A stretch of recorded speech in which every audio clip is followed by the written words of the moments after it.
Tonight, looking at the skies. When you see pictures of Earth, you're used to seeing a clear picture, but in reality, it looks more like this. Experts say Earth's orbit is filled with thousands of pieces of trackable space debris and millions more things that are just too small to even monitor. Now, if you haven't heard, a defunct Soviet spacecraft launched in 1972 is predicted to make an uncontrolled re-entry around Saturday. This is video of the spacecraft in orbit taken earlier this week. It's that bright white dot that you see there. Weighs about 1,000 pounds, and experts say it is very likely it will reach Earth's surface in one piece. The odds of the space junk hitting anyone is small, but it's not zero.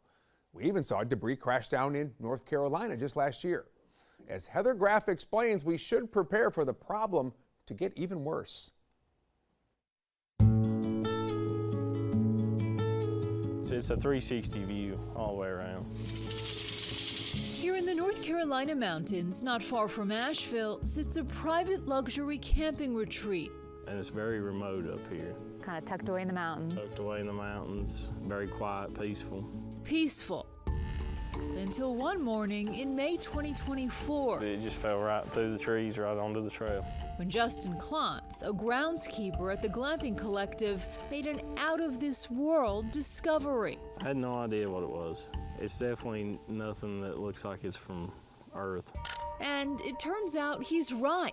This is what scientists call space debris, any non-functional human-made object that remains in Earth's orbit for extended periods of time. They can be old dead satellites or rocket stages that put the satellites up there that are abandoned, or pieces of exploded rocket or smashed satellite. Jonathan McDowell, an astrophysicist at the Harvard-Smithsonian Center for Astrophysics, says there's a lot of it in the solar system. We're tracking over 20,000 pieces orbiting the Earth, so it's really crowded out there now. But there's an increasing problem.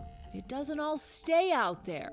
While space debris usually burns up on re-entry into the atmosphere, larger pieces can reach the Earth's surface. And we've seen a number of cases in the past few years where large chunks of spacecraft have crashed into the ground. And McDowell says those chunks could be falling more often. The increase in space activity has been tremendous over the past few years.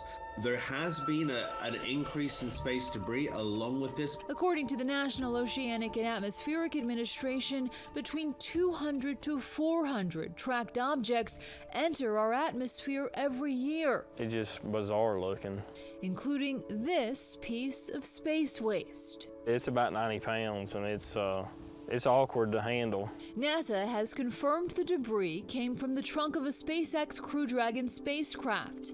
McDowell was tracking it as it re-entered over North Carolina. And I was able to plot the path of the trunk and show that the pieces that had been found were found at exactly the right place and time to be consistent with this particular SpaceX spaceship that had fallen out of the sky. The ship's trunk carries unpressurized cargo and supports the spacecraft during ascent. It's a disposable component, jettisoned shortly before re-entry and designed to disintegrate. According to NASA, since 2022, debris from at least 5 Dragon trunks have been found in various parts of the world. No known injuries have resulted from space debris, and the odds of that are very low. Even so, McDowell says they're not zero. If a big chunk of space debris were to hit someone, that could easily be fatal. If a big chunk of space debris hit an airliner in flight, you could get mass casualties. NASA declined to speak on camera, but provided a statement saying in part, during its initial design, the Dragon spacecraft trunk was evaluated for re-entry breakup and was predicted to burn up fully. NASA and SpaceX will continue exploring additional solutions as we learn from the discovered debris. As the space industry continues to grow, will the issue of space debris continue to grow as well? Yes, and it'll get worse because they still have not come up with any way to reverse the process. Former NASA scientist Donald Kessler established the space agency's Orbital Debris Program Office in 1979. He says what he's seen since then is extremely concerning. Anytime you put something else in space, you're vulnerable. With that principle in mind, Kessler developed a global space debris phenomenon during his time at NASA that continues to worry scientists today. The Kessler syndrome is a hypothetical scenario in which a chain reaction of space debris collisions makes Earth's orbit too dangerous to operate in. We got these things in orbit that are running into each other, and as long as we keep feeding the source of this, which is i.e. put more stuff in orbit, it will continue to get worse. Experts say it's a difficult problem to tackle. How fast is this stuff traveling in space? It's at kilometers per second, faster than anything on Earth. And one that requires international cooperation. To that end, countries around the world have been collaborating on cleanup and mitigation efforts. People have tried rendezvousing with them and let's try putting a net around them, or even harpooning them, or using a robot arm to go up and grab them out of space. And so we're at the stage now where the technology is being tested out. People are trying different things, but we're not really ready to do it operationally.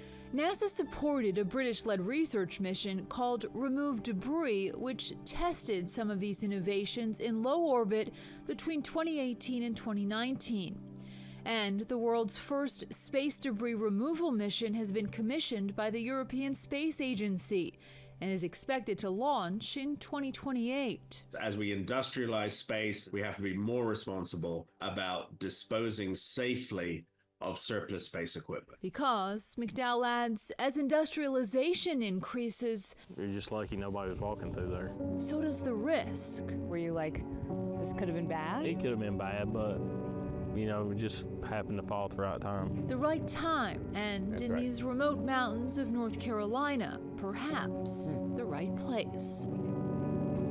Heather Graf reporting for us tonight. Now, in an effort to better manage space debris caused by the Dragon trunk section, NASA and SpaceX have moved the splashdowns from Florida to the West Coast. NASA says this will help ensure the trunk lands in the ocean. Now, SpaceX did not respond to our request for comment. All right, Ron.